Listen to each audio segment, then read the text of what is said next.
राजधानी रायपुर से बड़ी खबर सामने आ रही है। साई कैबिनेट की अहम बैठक खत्म हो चुकी है। महानदी भवन में कैबिनेट बैठक खत्म हो गई है। उसके बाद deputy CM Vijay Sharma media को जानकारी दे रहे हैं, संबोधित कर रहे हैं। सुनिए क्या कह रहे हैं। 5 जून 2025 से अर्थात कल से यह समाप्त माना जाएगा।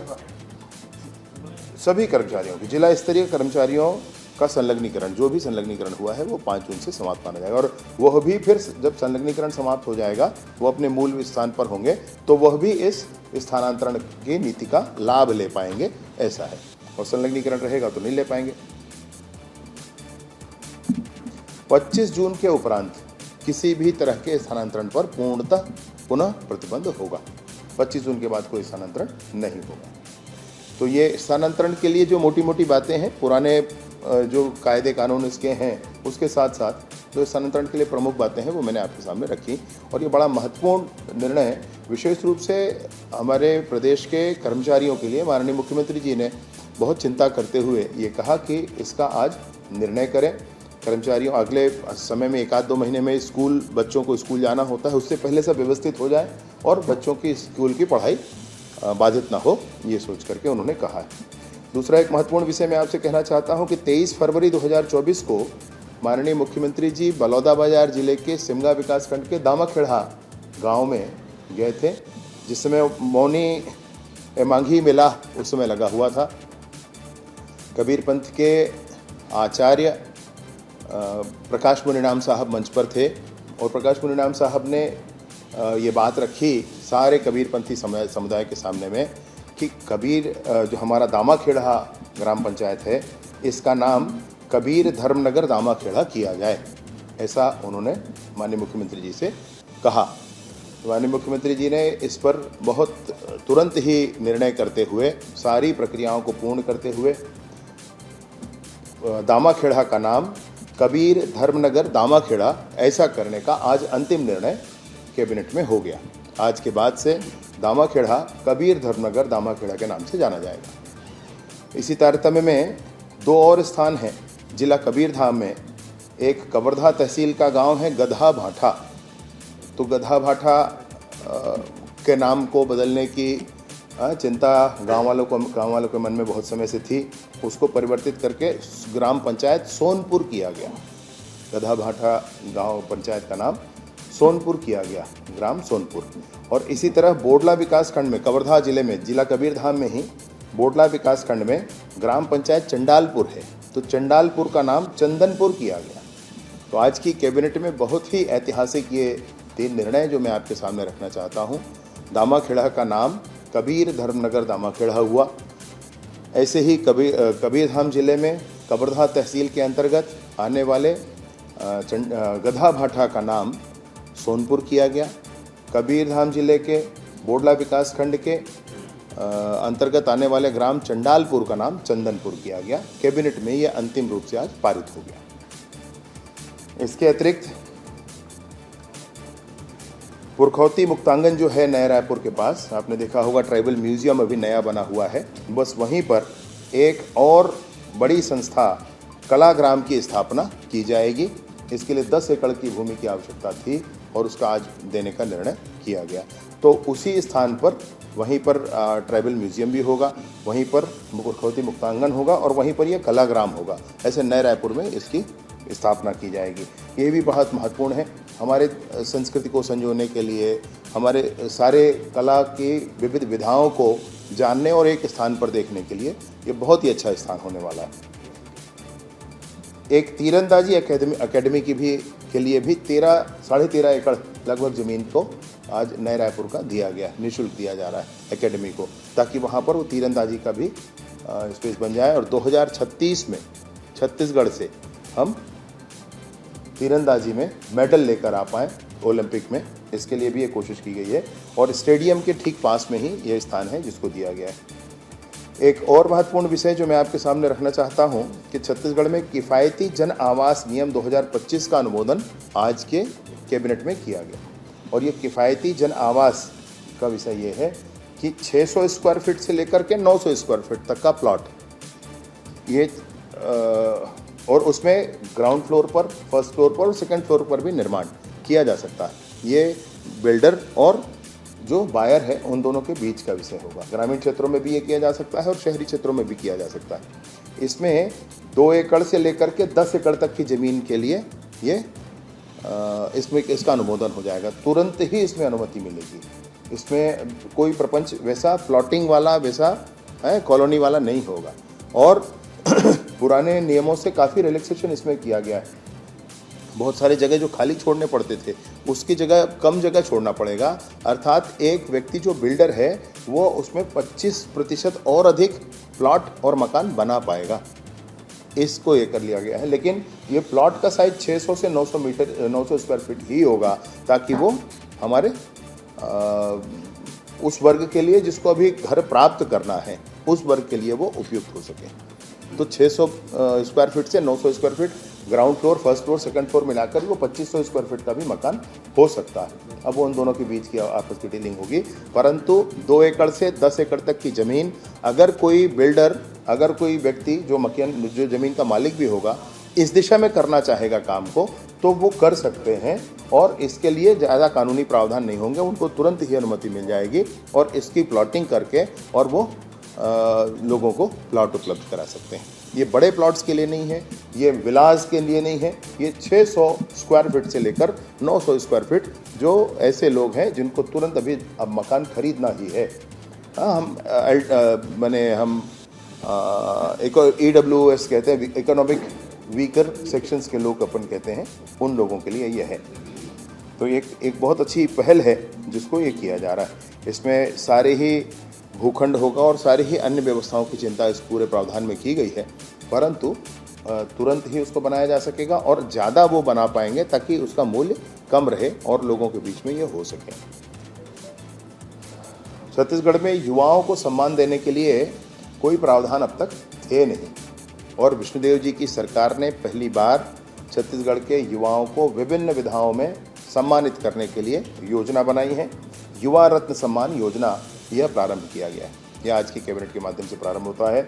छत्तीसगढ़ युवा रत्न सम्मान के माध्यम से व्यक्ति को भी, एक युवा को भी और एक संस्था को भी, दोनों को ही सम्मानित किया जा सकता है।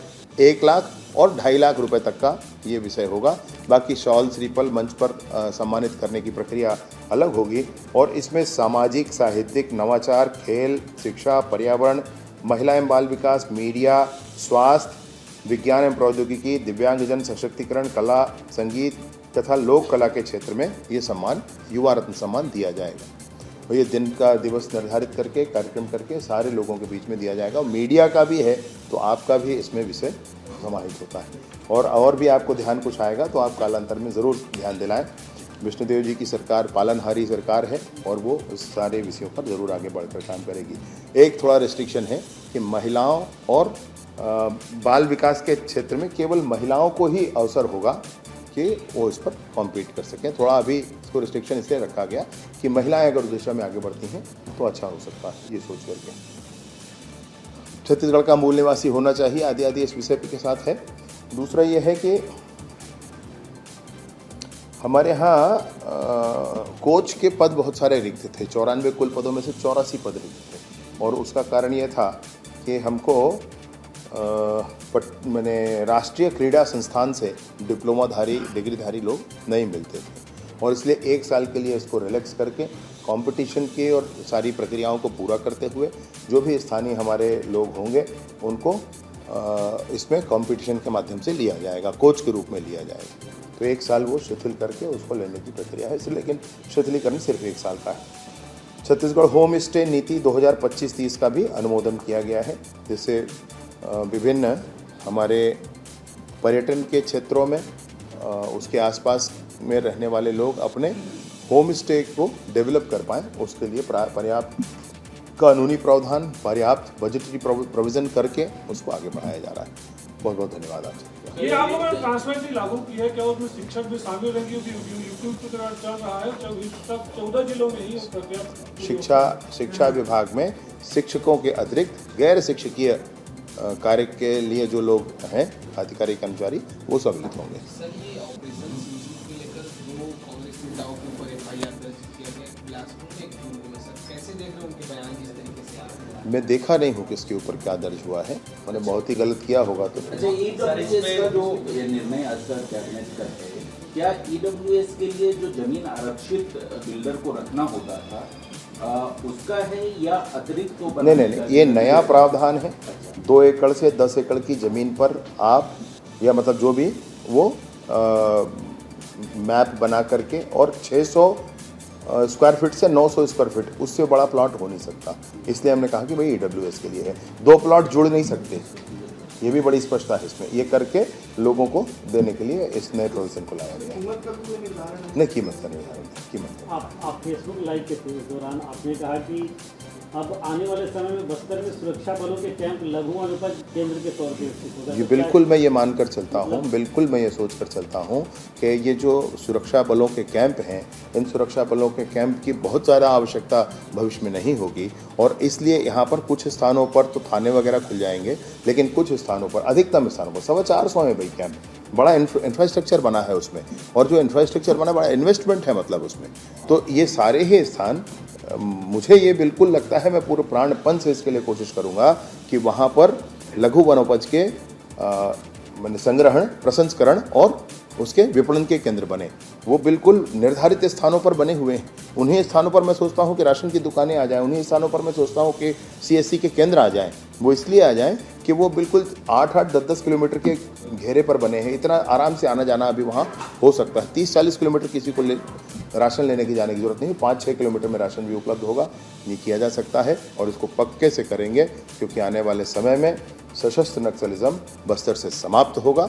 बस्तर पूर्णतः शांति के साथ बस्तर के लोग जिएंगे और ये सब सारे संसाधनों का अपनी उन्नति के लिए उपयोग करेंगे। मतलब ये कि मार्च 2026 तक जब माओवाद खत्म हो जाएगा तो अधिकांश कैंप में राशन की दुकानें और कैंपों के साथ राशन की दुकान, सीएससी सेंटर है, ये कहते हैं आपका आंगनबाड़ी, प्राइमरी स्कूल ही तो है ही, अभी भी चल रहे हैं। ये विधिवत उसी में समाहित होंगे और लघु वनोपज के प्रसंस्करण के केंद्र होंगे। मैं आपसे इसलिए भी कह रहा हूँ कि आईआईटी भिलाई के साथ हम लोगों ने हमारे महिला स्व सहायता समूह ने SRLM में अनुबंध अभी आने वाले समय में होने वाला है। तो बस्तर में मिलने वाला कोई भी लघु वनोपज है वो क्या क्या बन सकता है। मान लीजिए A लघु वनोपज है तो A1, A2, A3, A4 बन सकता है। B लघु वनोपज है तो B1, B2, B3 बन सकता है। A से A1 बनने का प्रोसीजर और उसकी मशीनरी IIM भिलाई डेवलप करेगा। A से A2 बनने के लिए, B से B1 बनने के लिए, B से B2, ये सब IIM भिलाई उसको डेवलप करेगा। और ये सारी ही चीज़ें उन सारे स्थानों पर रहेंगी। इसी का प्रशिक्षण लोगों को दिया जाएगा और उन्हीं का वनोपज है, उन्हीं का जंगल है, उसी जंगल से अपने ही वनोपज का प्रसंस्करण करके वो सुख से जीवन जी पाएंगे। मैं ऐसा सोचता हूँ। एक सवाल है, शिक्षकरण का बड़ा फैसला सरकार ने लिया है, लेकिन अब कई सारे शिक्षक हैं जो कोर्ट से हो गए हैं। शिक्षकों के कोर्ट जाने का मामला अलग है। युक्तियुक्तकरण के संदर्भ में मैं ये ज़रूर कहना चाहता हूँ आपको कि विपक्ष के माध्यम से जो भ्रम फैलाया जा रहा है, भाई 10,000 स्कूल बंद होने की बात कहते हैं, एक स्कूल बंद नहीं हुआ है। मेरी बात समझ रहे हैं आप? मैं जो कह रहा हूँ, प्राइमरी स्कूल और मिडिल स्कूल एक प्रेमाइसेस में है, एक प्रीमाइसेस में है, उसमें 2 हेडमास्टर थे, अभी 1 हेडमास्टर होगा। भाई दूसरा हेडमास्टर, उसका पद खत्म नहीं हो गया, उसकी नौकरी नहीं खत्म हो गई, वो कहीं और जाकर पदस्थ हो जाएंगे। एक प्रीमाइसेस है, 10,000 ऐसे स्कूल हैं कि एक प्रीमाइसेस में प्राइमरी स्कूल और मिडिल स्कूल है, मिडिल स्कूल और हाई स्कूल है, हाई स्कूल और हायर सेकेंडरी है, उसमें 2-2 प्रिंसिपल थे, तो एक प्रिंसिपल किया गया भाई। अब वो एडमिनिस्ट्रेशन एक जन देखेंगे, ठीक भी है। अब एक देखेंगे तो उसमें 10,000 जो खाली हुए वो अन्य स्थानों पर पदस्थ कर दिए गए, और वही हमारा युक्तियुक्तकरण का मामला। तो ये स्कूलों में 166 स्कूल ऐसे हैं। वह भी आपको मैं बताऊं कि अगर ग्रामीण क्षेत्र है तो 2 प्राइमरी स्कूल, अगर उनके बीच की दूरी 1 किलोमीटर है और दूसरे प्राइमरी स्कूल के दर्ज संख्या 10 से कम है, तो 10 से कम वाले को बंद करके एक साथ लाया गया, तो उसके शिक्षक भी उधर मिल गए और स्टूडेंट्स भी इधर आ गए। 10 से कम, 11 हो गए तो नहीं होगा बात। शहरी क्षेत्र है, 500 मीटर के दूरी अगर है, 2 प्राइमरी स्कूल है 500 मीटर की दूरी में, और यहाँ पर 10 से कम संख्या है एक प्राइमरी स्कूल में, तो उस स्कूल के को दूसरे स्कूल के साथ मर्ज किया गया, तो शिक्षक भी मिल गया उसमें, और 10 संख्या भी आ गई। 2-4 शिक्षक होते हैं भैया, 10 लोगों के बीच 4 शिक्षक, इससे अच्छा दूसरे के साथ होगा तो वहाँ शिक्षक और छात्रों की संख्या उचित आ जाएगी, इस अभिप्राय से किया गया। तो ऐसे 166 स्कूल हैं सिर्फ, जो आसपास 500 मीटर या 1 किलोमीटर में 10 की दर्ज संख्या से कम दर्ज संख्या वाले स्कूल हैं जो जोड़े गए हैं। बाकी 10,000 स्कूल जो हैं वो सिर्फ ऐसे हैं जो एक प्रेमाइसेस पे थे, और एक प्रेमाइसेस में 2 हेडमास्टर हुआ करते थे, वो एक किया गया है।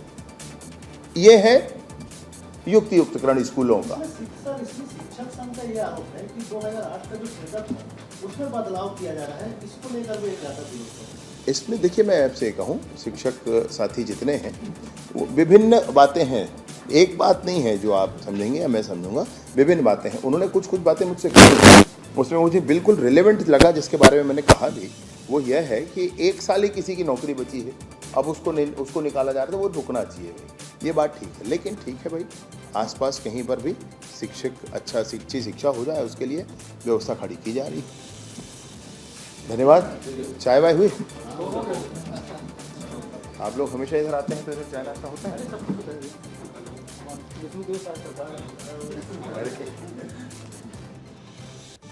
तो देखिए, साई कैबिनेट की बैठक खत्म हो चुकी है और जानकारी डिप्टी सीएम विजय शर्मा दे रहे थे। उन्होंने बताया कि युक्तियुक्तकरण को लेकर विपक्ष जिस तरीके से राजनीति कर रहा है, युक्तियुक्तकरण का मतलब वो नहीं है, और 3 गांवों के नाम बदलने की जानकारी भी दी गई। युवा रत्न सम्मान का आयोजन किया जाएगा, इस बात की भी जानकारी देते हुए डिप्टी सीएम नजर आए। वहीं तीरंदाजी एकेडमी खोलने का भी सरकार का प्लान है।